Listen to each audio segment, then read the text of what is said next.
good, how are you? Very good, thank you. I'll wait till the whole group is inside the door. Yes.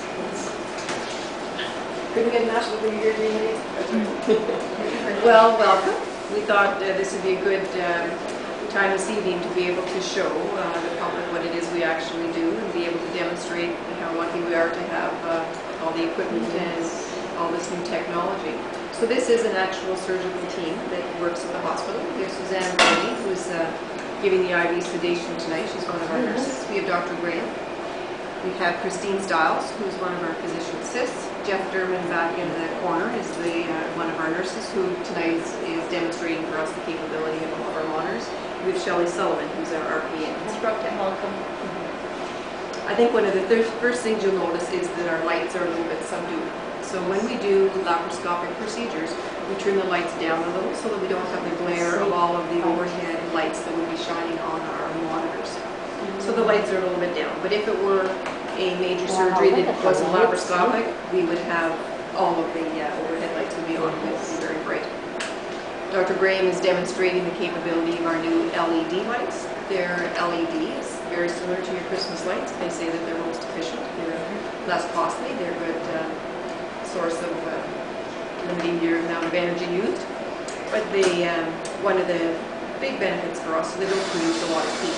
We recognize that the surgical team have gowns and masks and hats and gloves on. It can be very tiring during a long procedure. You can get very warm. So the lights do not create any heat.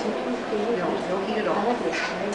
They're able to, as Dr. Graham was showing you, they can show a wide angle or they can be very narrow to a particular focus. They can increase in intensity, they can reduce in intensity, and it's actually quite smart enough to know when Dr. Graham's head is in the middle of the light, it intensifies around it and it doesn't give his head shadowing on the patient's abdomen. The other thing you'll notice that in each surgical suite there are 3 monitors.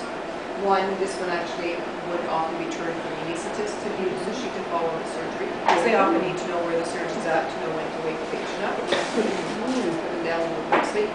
This monitor is actually from the monitor in the corner, and we have it now capturing us. So it has the capability of looking wide angle of the room. That's right. And Dr. Graham has a lens attached to a camera that is showing now what's on the surgical field. So we switch this camera, and the one over Christine's head is also showing the surgical field.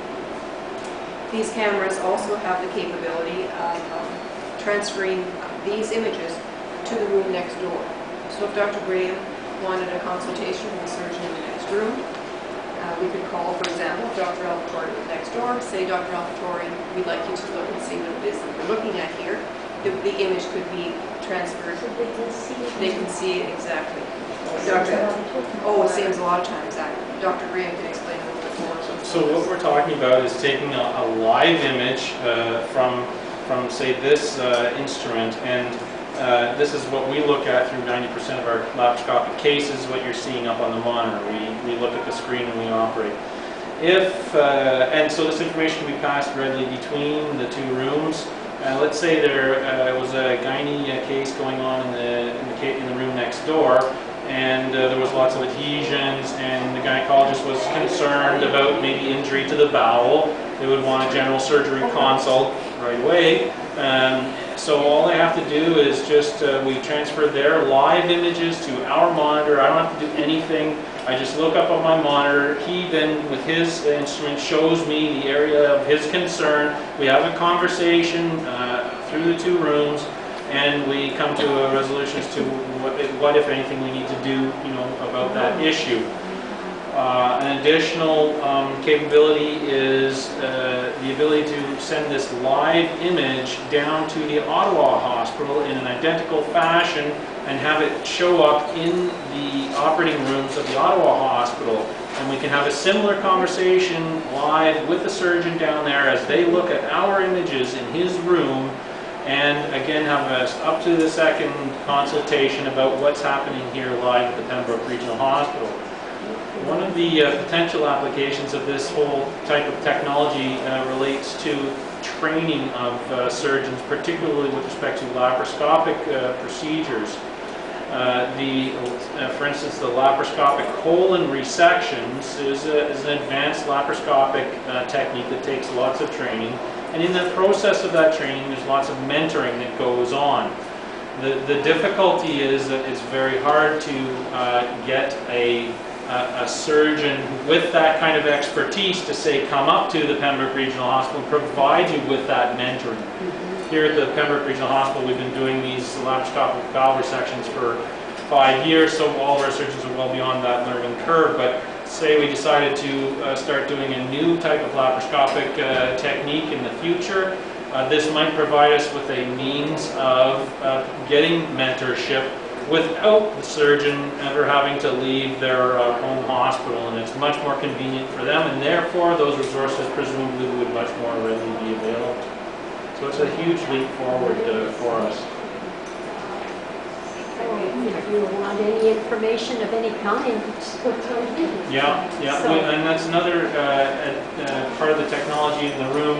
It's a little bit harder for you to appreciate today, but the computers are hooked into our computer system with the main hospital, where the images, say, from CAT scans and ultrasounds and chest x-rays can be put up on any of these monitors as well. So if during the case there arises an issue and now we have concerns, say, about the chest, and we want to review that chest x-ray, or the anesthetist wants to review that chest x-ray, no problem, just boom, put it up on the monitor, there it is for us to refer to. Each room is equipped with 3 cameras. You'll see the one up on the ceiling over there, and if you look on your monitor in front of you right here, is it projecting? Yes. Yeah. And then this camera here is looking down onto the operating room, into the patient from above, and then the third is this instrument here that I'm using to project that other image. This is all about providing information for the people that are working in the room. These rooms are very spacious, almost twice the size of our current operating rooms.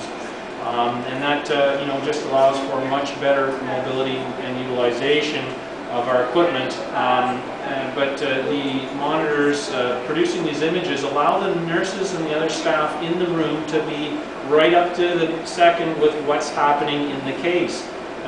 They don't have to converse with anybody. They can look up and see, okay, he's at this stage of the operation, we know we need to be doing this, and so it's all just about readily having that information available.